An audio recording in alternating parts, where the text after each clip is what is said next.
Hello viewers, আসসালামু আলাইকুম। Welcome to my another blog. কেমন আছেন সবাই? আজকে আমি চলে যাচ্ছি ঝিটকা বাজারে। শুনেছি ওখানে এক দরবেশ ছিলেন, যিনি এখন আর বেঁচে নেই, তবে তার মাজার রয়েছে। আর সেই মাজার সম্পর্কে কিছু তথ্য এবং তার সৌন্দর্য আপনাদের সাথে শেয়ার করব।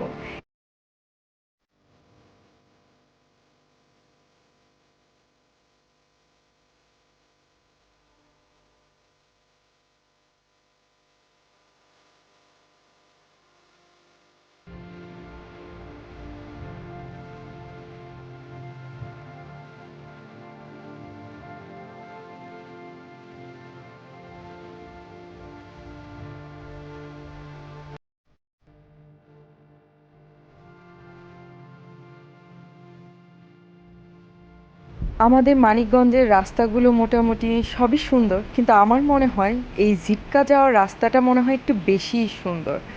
দেখলে চোখ জুড়িয়ে যায় দুপাশের প্রকৃতির দৃশ্য আর এই সুন্দর রোড। এত সুন্দর রোড দিয়ে ভ্রমণ করার মজাই যেন আলাদা। দেখেন, এত সুন্দর, আমার ভীষণ ভালো লাগছিল যখন আমি এই রোডটা দিয়ে যাচ্ছিলাম। তার ভিতর হালকা ঝিরিঝিরি বৃষ্টি হচ্ছিল। এত সুন্দর দৃশ্য আপনাদের সাথে শেয়ার না করলে হয় বলেন? সেই জন্য আপনাদের সাথে শেয়ার করছি।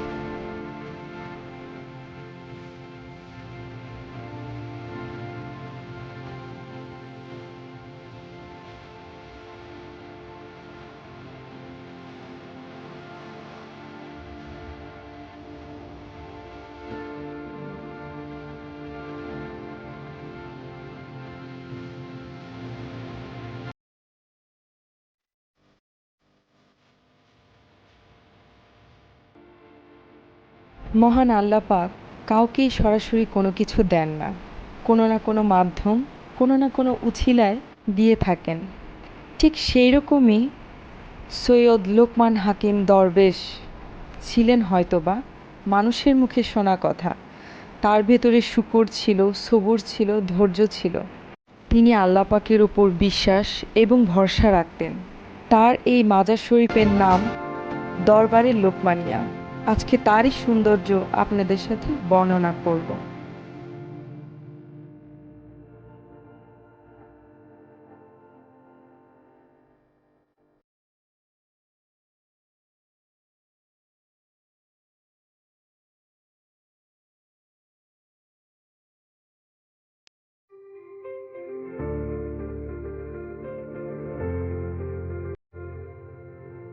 গালা ইউনিয়নের ঝিটকা বাজারের একদম নদীর পাশে এই দরবারে লোকমানিয়া মাজার শরীফটি অবস্থিত।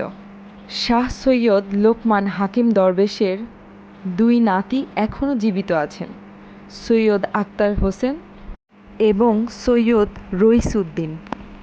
এটার ইতিহাসটা খুব একটা পুরনো না, নেট ঘেঁটে বা লোকমুখে শুনে যতটুকু জানা। এর থেকে বেশি কোনো তথ্য এই লোকমানিয়া দরবেশ সম্পর্কে জানা যায়নি।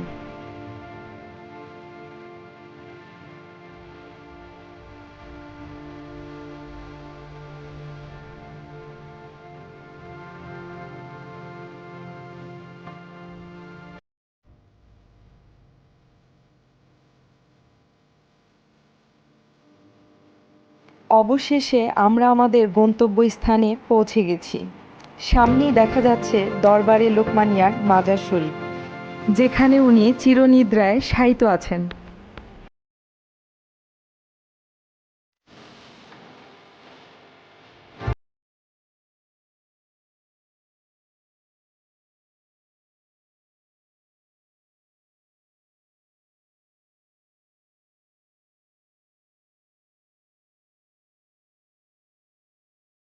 দরবারে লোকমানিয়া, দেখেন কি সুন্দর এই মাজার শরীফটা।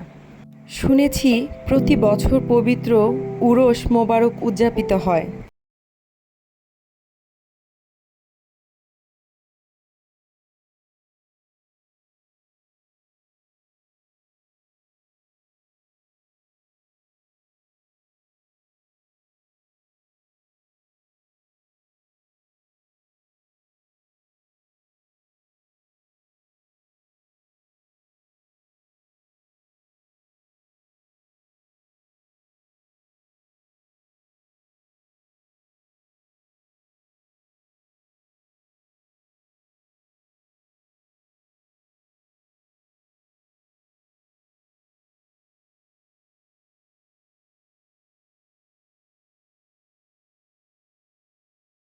আর ওনার উছিলায় এই মাজারে এসে অনেকেরই নাকি ভালো হয়েছে।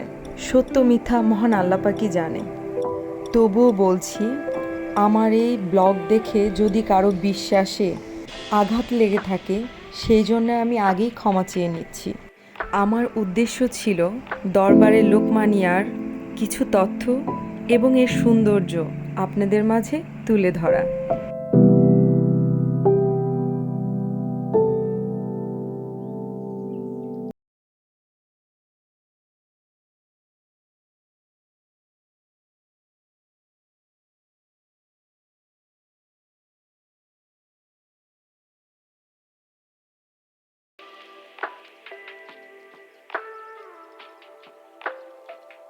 ভিডিওতে সামনে যে কবরটা দেখতে পাচ্ছেন, এটাই হচ্ছে শাহ সৈয়দ লোকমান হাকিম দরবেশের কবর।